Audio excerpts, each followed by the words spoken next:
Pour la remise de cette pétition, l'endroit n'a pas été choisi par hasard. Nous sommes ici dans l'un des grands nœuds ferroviaires du département.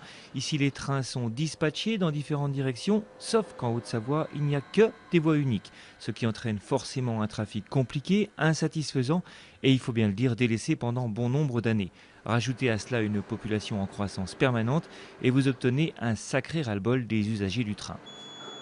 On a beaucoup de témoignages d'usagers qui parlent de leurs galères au quotidien en Haute-Savoie. Donc, qui nous disent que, par exemple, le samedi, ils ne peuvent pas aller passer la journée depuis Chamonix ou Saint-Gervais sur Annecy. Qu'ils ne peuvent pas aller prendre le TGV à Bellegarde, ils sont obligés de prendre leur voiture parce qu'il n'y a pas de train. Ils nous disent qu'ils n'ont plus de train direct entre Saint-Gervais et Lyon. Qu'entre Annecy et Annemasse, il n'y a pas de train le soir, il y a des trous de 4 heures dans la journée.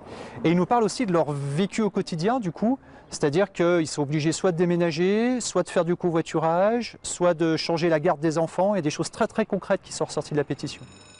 Alors, que faire? Eh bien, avant tout, sonner l'alarme citoyenne, et c'est bien le but de cette pétition qui, quelque part, se veut un appui à la décision politique. C'est en tout cas comme ça que le prennent les élus régionaux, avec malgré tout un fond de lucidité.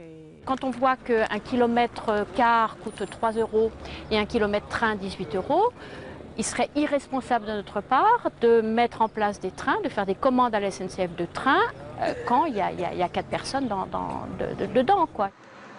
Et d'un autre côté, les bus qui font les liaisons de ville à ville, notamment entre Annecy et Annemasse, sont eux souvent pleins. D'où la nécessité de remettre des trains au service. C'est ce que s'apprête à faire la région sur cet axe. C'est la bonne nouvelle du jour. Pour le reste, les citoyens promettent de rester vigilants à l'attente des usagers. Et ça tombe bien parce que les premiers sont souvent les mêmes que les seconds.